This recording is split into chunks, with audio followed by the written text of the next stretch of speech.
faati tokko yeroo darbe waan godhu fidanii miidiyaa kanarratti akkamitti ilaalla. Silaa nuni warra cabcaabonni hojiin keenya inuma cabacabna mitiire silaa bakka deemte. Waa biraan jennu dhugaa keeti kana qofa danda'a harki keenyarree barreessu inni tokko sitti yoo waa jedhe dhugaa keeti jennaani hin deemna malee jooyingii gochaa inni tokko sachitti yoo waa barreesse dhugaa keeti jenna bakka hundaatti nun warra kamsee ta'e warra jiraateef hin jiraanne dantaa eenyuyyuu hin qabne harka cabacabnee darbinudha. Taphataan kubbaa miillaa tokko roonni paasii haasa'u kan haasa'ee dafqee goolii sana galchu isa kan harka rukutoo nu warra teenye ilaallu. Amma obboleessaadha faatee tokko ji'a 3 ji'a 4 dura wal fidanii miidiyaa kanarratti wal godhu maatii jaalalaan amma kunoo fidanii likiskisii jaallachuun macarrashaa naarii dhadhanii wal fixaa jiru. Adaraa maaramii adaraa abdaarii Dubaayii warri gaa'ela qabdan warri ilmoo qabdan keessattuu gaa'ela keessanii fi ilmoo keessan manuma keessatti deeffadha. Manuma keessatti bareeda.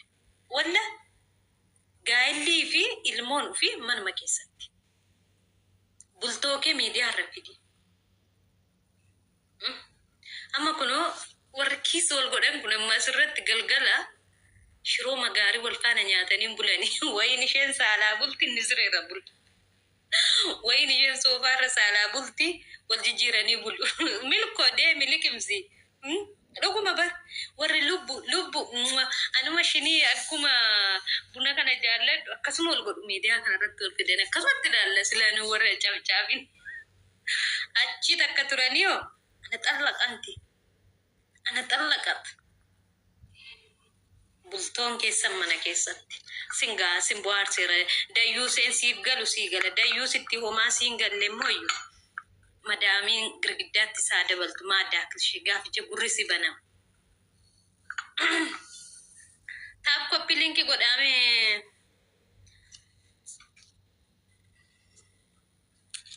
mee doktorichi gadi bu'ee mucaan nama waame waa'ee gaa'elaa irratti waraqaa sirreessiseera jedhennaaniin milkoo sheerii sitti godhu.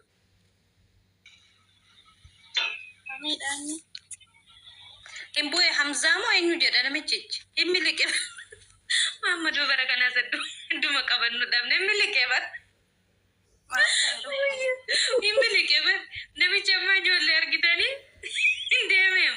Mee sheeritti godhaa fidaame nu miliqe bara. Ana xallaqaxachuun maa jechuudha? Ana xallaqachuun si hiikeera.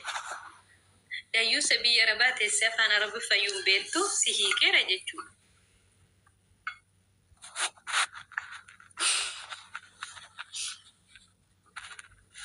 Taap koppii linkii godha. Ijoolleen Saudi Arabiyaa Joordaan biyya barbaadan irraa as darbuu barbaadan immoo keessaan na dubbisa. Maarti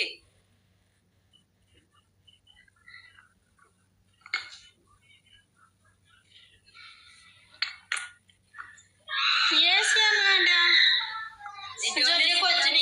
Ijoollee kojjiniyya kodha goo barbaadde moore. Rakkoon qabu abiibti kan kiyyayyuu dullaatiin teessisaa jira ba. Otoo manni barumsaan irraa dafee baname. Ara maalo mana barumsaa sanaaf wayyo dhugaa rabbi. Deemin nonnaatee mataan nunaannee dhugaa rabbi. Ani maalan godha sitti fakkaate yeroo isaan na dararanii kaameeraa argita amma mataa kiyyarra jiru gara isaanitti zoorsisa beekta. Achitti ilaallachaa taa'u. Anko yoo balleessan malee yeroo taphatan illee dhimma hin taphatu kan koo dhugaa dubbachuuf nan jeeqan nu qabatu. Amma kunoo laqan hojjetaan jira isaan taphataa jiru garuu sagaleen isaanii daqiiqaa tokkoof gadi hin jedhu. Kan koon jeeqan isallee hoo kada tarabbiin jeeqan kan koo badaa. Taap koppii linkii godhamee ijoolleen ID qabdan ijoolleen dhiiraa nama lama yoo jiraattan keessaa karuftichi miliqee inni milkoo fi deebisu jennee waamne. Maala goduree siraatu oduu addaan kutuu didde. Ndu'amoo? Maammadoon kun yoo erga siraati buna kee kana keessa waan ta'e tokko jalatti fakkaata. Filma qabaa fi haasuuf tajaajiliste. Inni nama Billayyuu billaa aleeki. Wallahi ejensiin gidduu kana sakatta'insa waan ni jira. Durboonni kiyya tokko jiru isaanii sirreenaa ergi jedha sisteriiti. Buna barbaadan man. Namni ispoonsira bunaan irraa ta'u maa dhabe meen. Warra Itoophiyaa jiru ammoo qimamii mana madaamii miti. Qimamii mana madaamii dhiisi. Isaanii hojiina hojjechiisu. Taabtaabinaa godhu. Yoo madaamii isaanii faana wal dhabanii akkatan sirreessuuf waan natti himu. Ani jireenyi kiyya isaan irratti. Amma karatti Itoophiyaa keessaa bunanaa ergumaa dhibamame.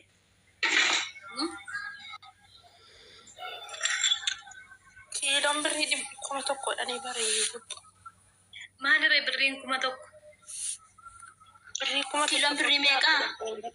Milkoo meeqattee?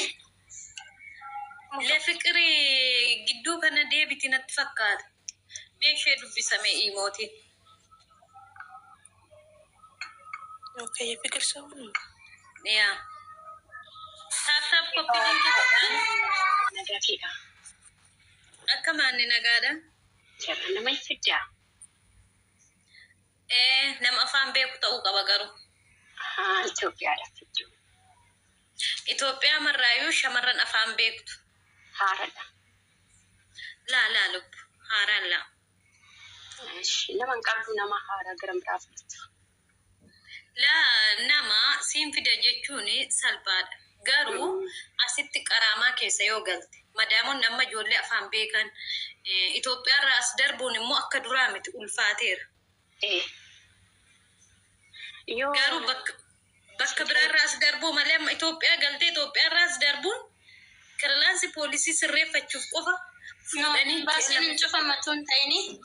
Imbaasii miti. Qulqulleeffamu wayitu jira. Ejensii Itoophiyaa keessaatiidha. Imbaasii miti. Imbaasiin dalagaa jira. Xiyyaarri deemaa jira. Hojiin hojjetamaa jira. Garuu ejensoota tokko biyya keessaa qabaniiru warra waraqaa ijoollee sirreessuu irratti humnaa ol gatii irratti dabalan. Raqaa meeshee sana dubbis biroo hundatti. Kabiraammoo qarshii ni argatamti. Lubbani bilaak maarkettiin hojjedhu. Ta'u ishee bakka gara kan biraa dammoo ምናልባት yoo argame kasin dubbisa. Okay. Galatoomii mikiriin keessa gaariidha. Gorsati kennitu sin jedha aggaataamii irratti. Hayyee keessaa ni dubbisi, okay? Yoo nama amantutti ergattu hin qabdu ta'e si ergisiisa malee ani hin hojjedhu. Garuu itti gaafatamummaa fudhee si ergisiisa. Hin qabu sitti duraanii. Rakkoon qabu keessaa na dubbisi. Mee nam tokko lakkoofsa kiyya barreessaame jalatti. Eenyu jira? Seenaa kumaatti sheerii godhame biiroo deemte laata? Tole shika. Na barreessa. Yookiin immoo Qoy lubbu taa'i lakkoofsa kiyyaa barreessanii fudhattee buuta. Tole. Barreessaame lakkoofsa kiyya namni qabdan. Nama lakkoofsa kiyya qabdan. Isa dhumni isaa 26. Taap koppii linkii godha. Taap koppii linkii. Warri nagalchi amma haanniyatiin kuffaatoo fooloo nan godhiin dhufteetta. Kunoo fooloo tiyya deebisi. Asirraa gaafa gadi buutan nan argitan dura mana fooloo godhaa. Kisaaraan ta'a. Har'a laayinsii barattee makiinaa ishee baafattee gaafa boquu ol qabattan garuu hundaa sinitti duula. Kan ammoo hin dagatiina. Har'a manuma madaamii keessa teessee waan meeqa hojjetti yoo nama jabduu taatan. Garuu gaafa dura akkasitti baradhu boone akkas godhiin sodaatiin gaafa nani jiru. Waan kufee amma birrii mukkuma meeqan kisaaratti. Har'ala. Amma kunoo seenuun irree barachaa jirti. Ani isa namatti manaqqanan sanallee hin beeku. Dhugaartu sinitti. Waarniin ginatti laataa jira mee koppii linkii godha. Isa namatti naafan jireenya namaa sanaa hin qabu. Keessattuu shamarran keenya amma dhiiraaf beezaa as teessisa Itoophiyaatti gargaarturra. Madaamii kee faana walii galeeti. Madaam amma jechuudha asirra ta'a miti. Amma Filippinitti hin jirtiiti mana keessa ijoollee bira. Yoo madaamiin kiyya waan ajaju maama. Kontiraata narraan qabdu beeka. Hojiin kiyya kana qofaa miti. Hojiin kiyyatti gaafatamummaan irratti hojjechuu qabdu diraaverii qofaa. Garuu waan hunda sheeringii walqixa hojjenna. Dhugaa sinitti mana walqixa hojjenna warra manaafaa. Waa tokkitti shinti beetii isa tokko yoo isheen miicite ani isa tokko miici. Yoo isheen ijoollee bira jiraatte ani kushinaa galee nyaata hojjedha. Waan hunda walqixa hojjenna. Hojjechuun kee gadi jechuun kee madaamii kee faana walii galuun kabaja. Dhugaa isinitti hima kabaja. Akka barbaannetti wajjin jiraan. Yeroo madaamin keessan uftu. Halo maybe foto mana softu boni galshil zala gubatte karata nafas rabbi bomi kida. Gubat. Madami keessan faana walii gallan abbaan barbaadde roorriste dantaa eenyu dhaqina. Maallaqa keessan qabatanii maal raafutoo boni galchi kan jettu firri baakaate. Kanaafuu kalma sinii dhaamani qimamanaa jira miti. Gaafa akkasii Abudaabii gaafa deemnu dhugaa rabbi namichi kiyya takka akka barii fuulduraa jijjiirrateera ni fuudhee gibbii xiraatti gashee.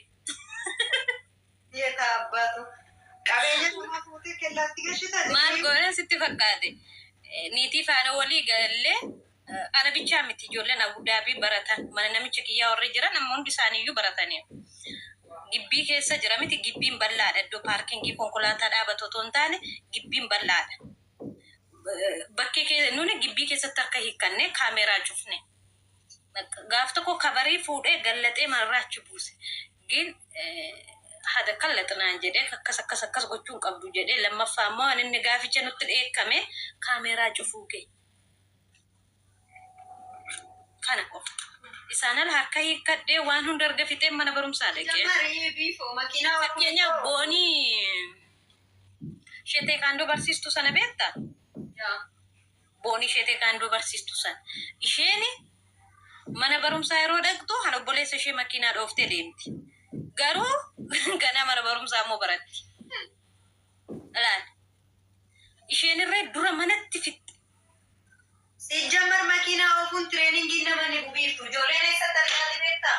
Jalqaba milikkita sana irratti argaati ijoolleen. Kabiraa immoo iyyuu xiinsammuu ijoollee keenya akkasitti qollofeeti karuftichi tokko otoo ifii kee baradhu jedhanii rakkoo hin qabu. Yoo shamarran keenya waa tattaafadha nan baradha jettu lakki akkas taata. Habiibti barattee kufuun kee maallaqa keetiin ogummaa keeti. Dantaa keeti. Maal asaanii dhiirayyuu nyaachisanii astaanii waan meeqayyuu kisaaru miti. Mana kaartaa pilaaniin qabne miiliyoona meeqaan bitamee dhabama ta'a miti. Zinnit qimamoojje yoo duutani namni si yaadatu hin jiru hamma jiraattanitti manuma madaamii keessa teessanidha. Loomii fi ashaboo walitti naqaati yeroo teessan luka keessan fagadhaati. Rifeensa keessan ofirraati taa'aa filadhaati. Zinnittidhaa jiraadha. Eenyuufu boqquu gadi hin cabsatina. Warri Itoophiyaa jirtu yoo si bilbiltes rakkooma sitti odeessiti. Yoo si dubbisanis salaam aleikum akkamii hojiin akkama tosiin hin jee achitti kun cabe achitti kun dhodha nageenya achitti abboo achitti nageenyi keessa naabadu. Nunu du'aarra hin jirru warri biyya namaa keessa jiru. Cinqatii eenyuufu bootaan laatina. Anas nin jedhu. Jireenya keessan manuma madaamii keessa jiraani har'arre alhamdulillah.